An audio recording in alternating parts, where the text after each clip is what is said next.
Hey, it's Raj. Welcome back to Secure Your Time. Today, I want to talk about something simple but powerful, freeing your mind from the burden of remembering everything. Most of us are carrying a backpack of open loops, things we said we'd do, lessons we learned, ideas we loved, conversations we want to revisit, content we plan to make, promises to ourselves. That backpack gets heavy, it drains attention, it steals energy, and it quietly taxes our best work. What if you didn't have to carry that weight? Imagine having a trusted system that remembers everything for you, your notes, your lessons, your reflections. A second brain that holds on to it all, so your first brain is free to create, connect, and lead. And here's the best part. It isn't static. It's always updated by the latest AI model. Right now, that means GPT-5. So as the intelligence evolves, so does your second brain. It grows with you, gets sharper over time, and never stops improving. I don't want to show you a screen. I don't want to talk about software names. I want to talk about outcomes, what this does to your day, your energy, and your life. Let's start with something we all feel: cognitive clutter. You know that sensation of jumping between tabs, apps, and tasks while your mind is buzzing with "don't forget this" and "remember to do that"? That's not productivity, that's juggling.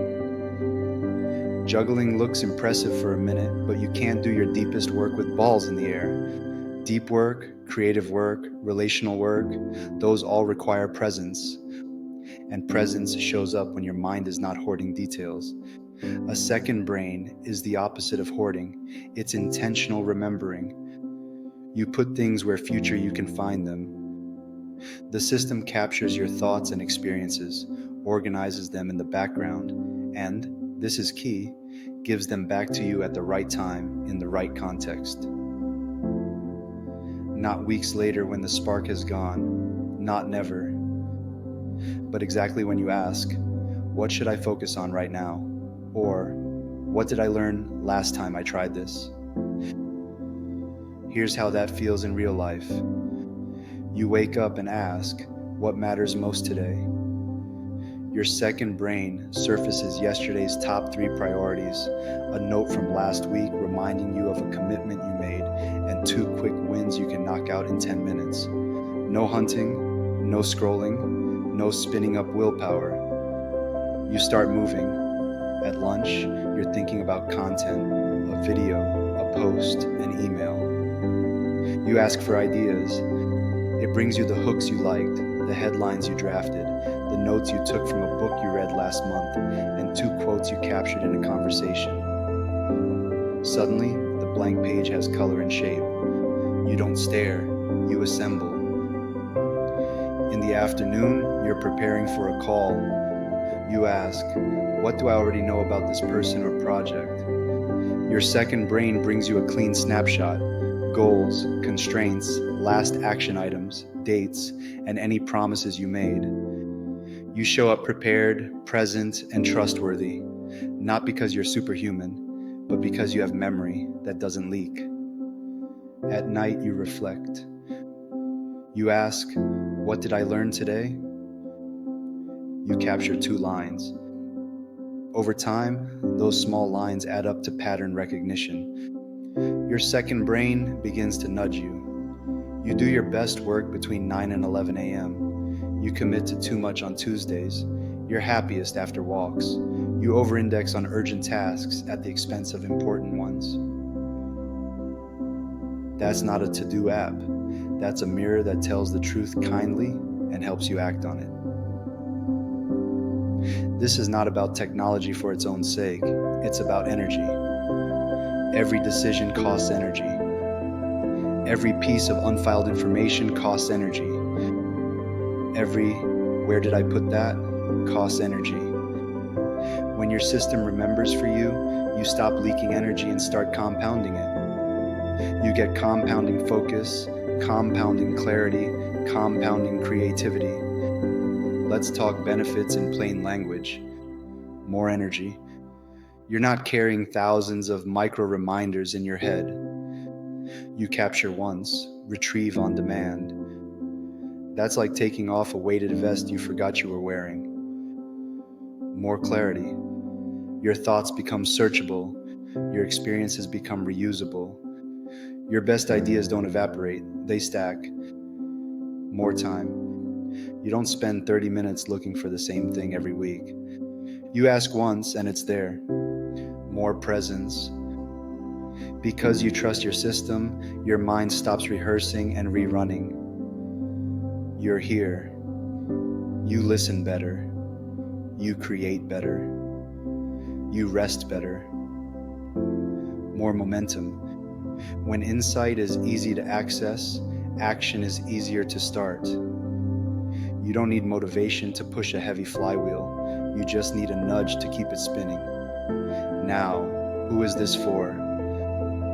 If you're a creator, this becomes your idea bank, your research assistant, your outline partner, and your editor that remembers what you meant 3 months ago.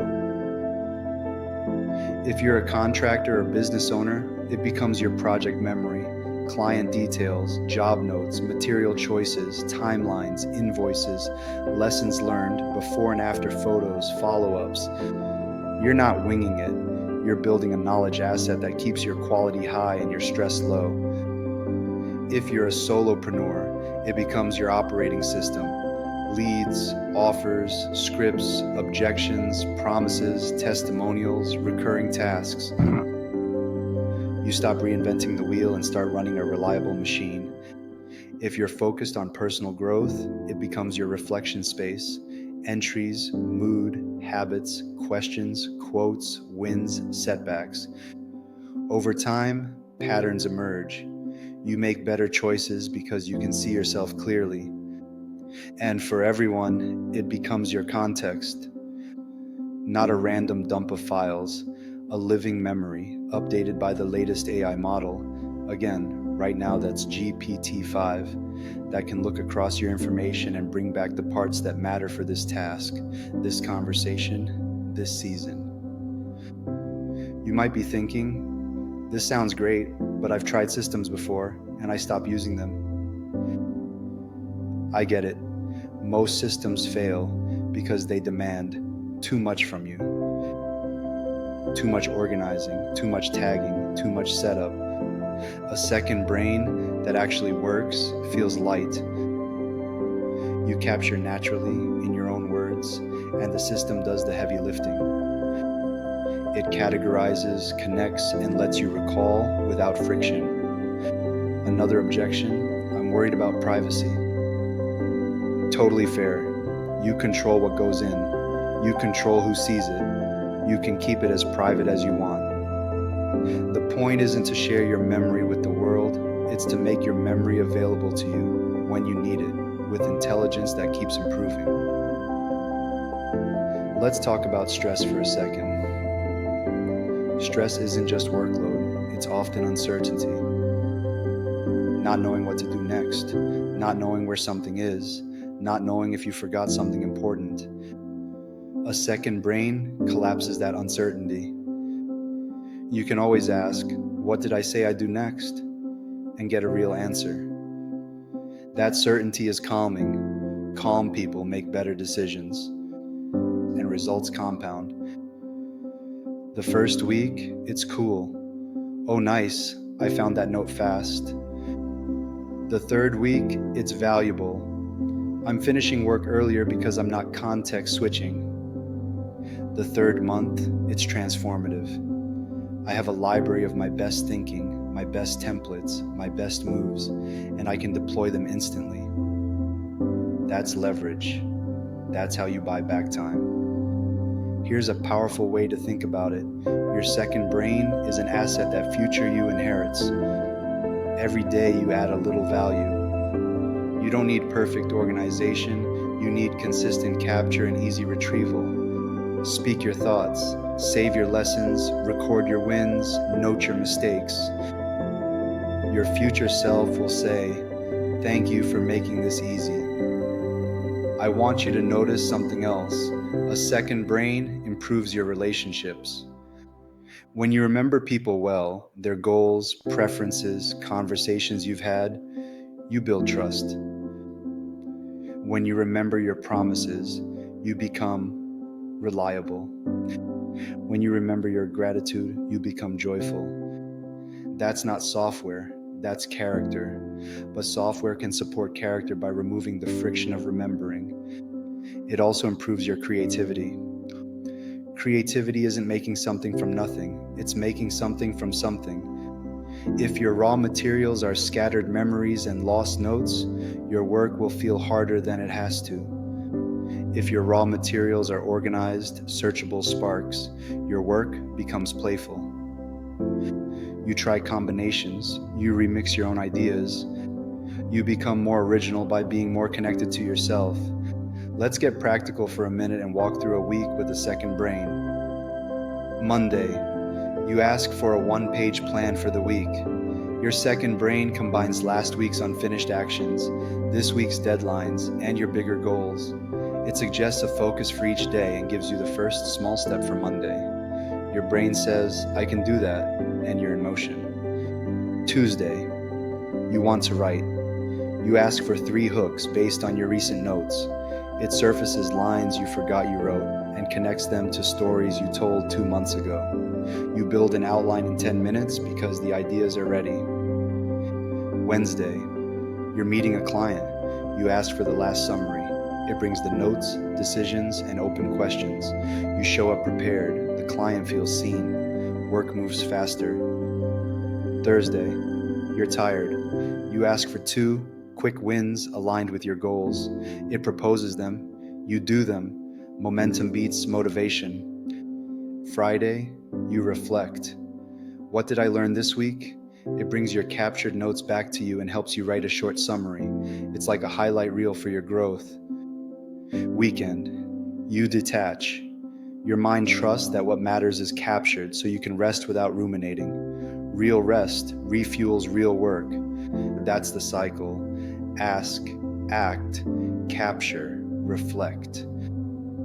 The intelligence improves, your repository grows, your stress drops, your output rises.